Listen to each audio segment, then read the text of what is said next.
Faith and Ethics with Noel Debien. That's right, I am back with my good friend Noel Debien from ABC Religion and Ethics. How are you doing, Noel? I'm fine, absolutely, and I hope you're well too. I'm well too, yes, I am indeed. Now, you're going to talk to me today about someone I don't really know that much about, Fethullah Gulen, an exiled Turkish cleric. He was accused of orchestrating a failed coup back in 2016, and he's recently passed away at the age of 83. So let's explore his legacy. Tell me what I need to know about him, Noel.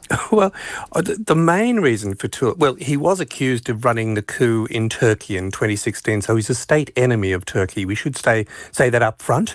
They revoked his citizenship and they call him a terrorist and declared him a terrorist and all that sort of stuff. However, if you look at most mainline media, the BBC, the US State Department, all those sorts of people, they say, no, we don't think so. That's an allegation which is only made by Erdogan's government, which is an Islamist government. But the reason he's important, I think, and worth noting, and why he's across, major news outlets across the world are actually reporting on him, I thought, that's interesting. I wouldn't have thought they'd know who he was to report on him.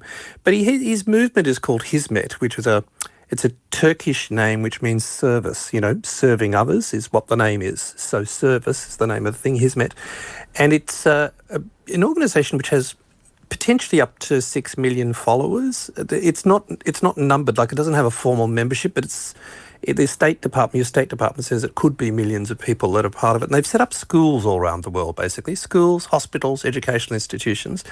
And it's a very practically oriented Muslim organisation, which is very interested in getting education right around the world. This is what Gulen has always been teaching.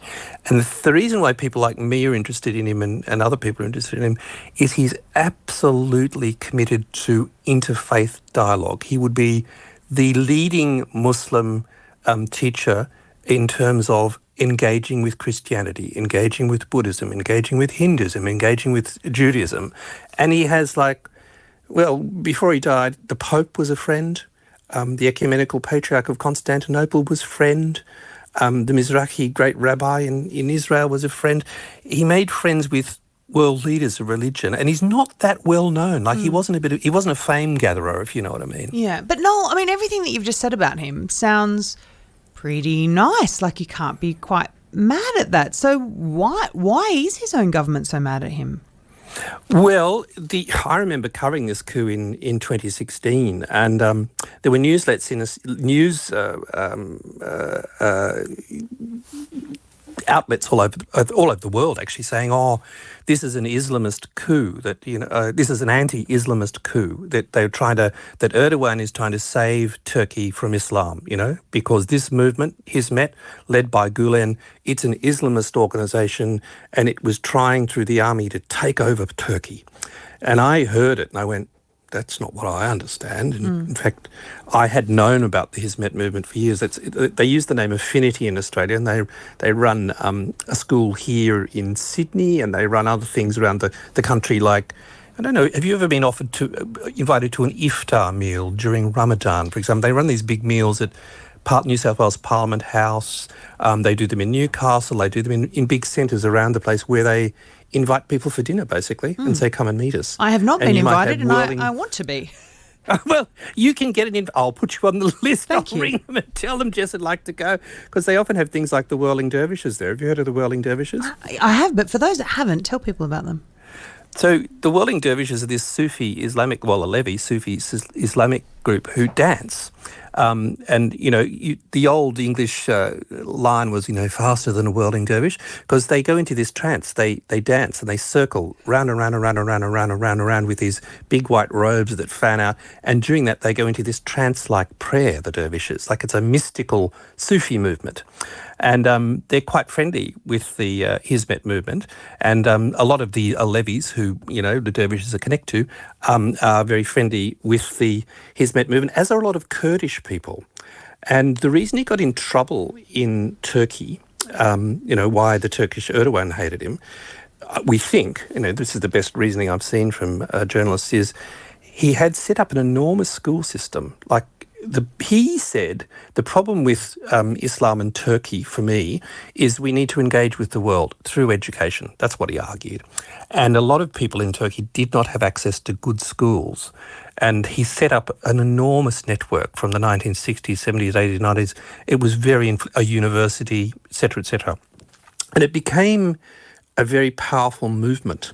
And one of the things he said was he is anti-Islamist. He hates political Islam, or he hated political Islam. He doesn't think Islam should be engaging as just a political leadership thing. It has to be something that you do personally, and it has to be about your lifestyle, and it has to be, he's very religious, but it was about what you do. This sounds to me like when someone identifies as a Christian, but when they look at maybe political conservatives weaponising Christianity for political gain, they might be like, hey, that's not me. I prefer to just sort of practice my Christianity in my acts of faith and the things that I do in my private life. No, beautifully spotted, because, I mean, this is by way of a disclosure that I've just been in the United States, where I've been working with this movement. They had a United Nations meeting, a side thing, where they were talking about interreligious dialogue. They had people from Bosnia, Albania, Bulgaria, Denmark, you name it. They'd all gathered to have this interreligious dialogue thing.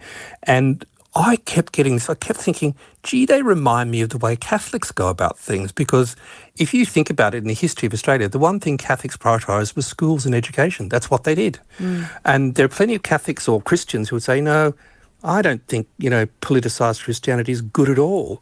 And the other thing that they talk about a lot, and Gulen keeps talking about, is service, that you have to give, like zakat is the old Muslim traditional thing of, the charity that you have to give.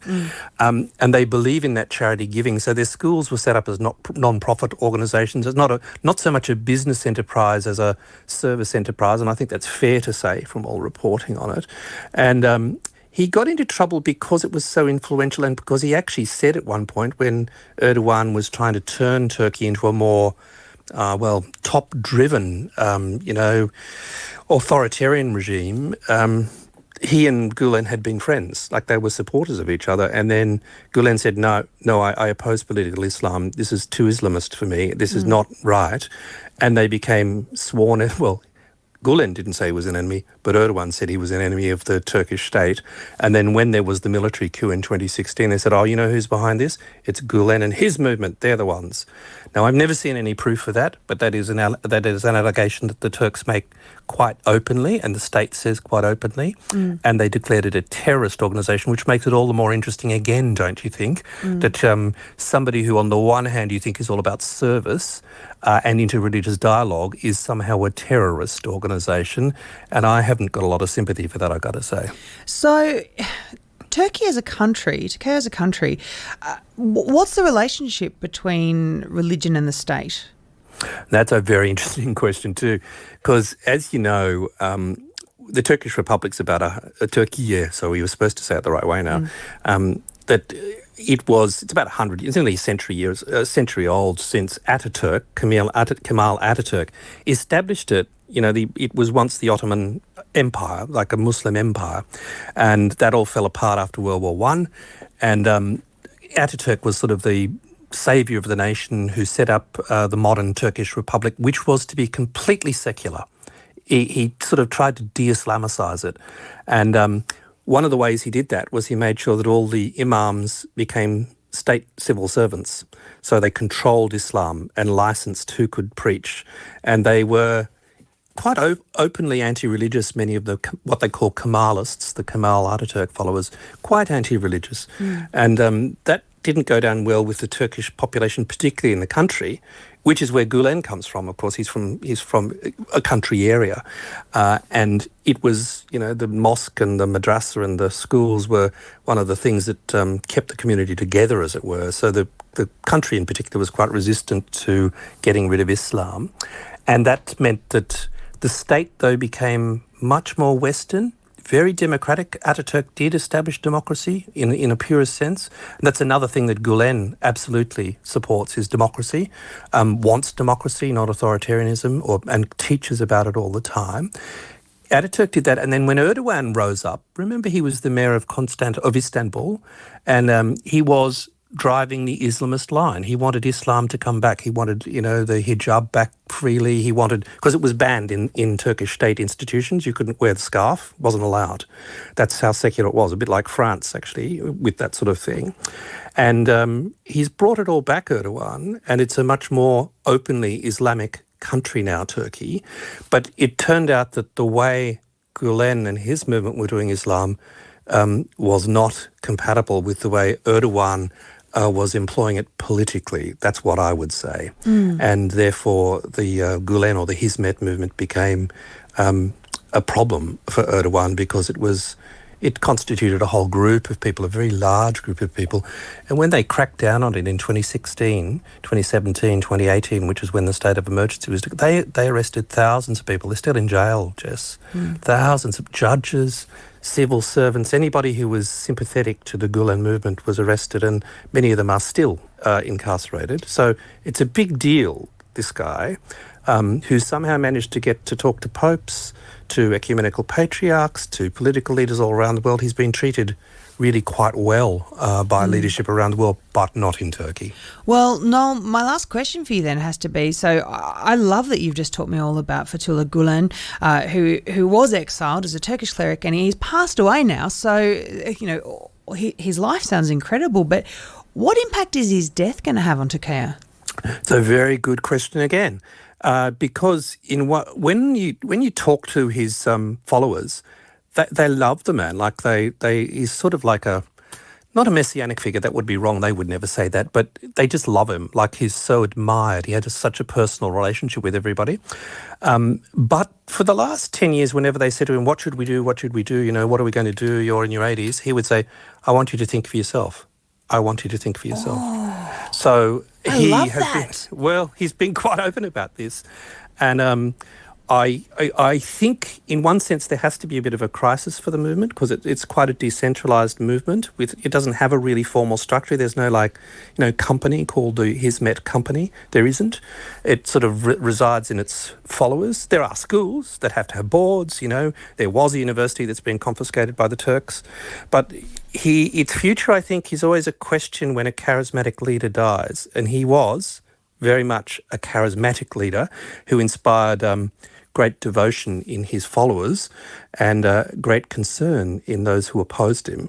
And so it's a question. I'll be watching the movement carefully over the next few years to see what happens when the charismatic leader is gone. Oh, Noel Debien, ABC religion and ethics expert.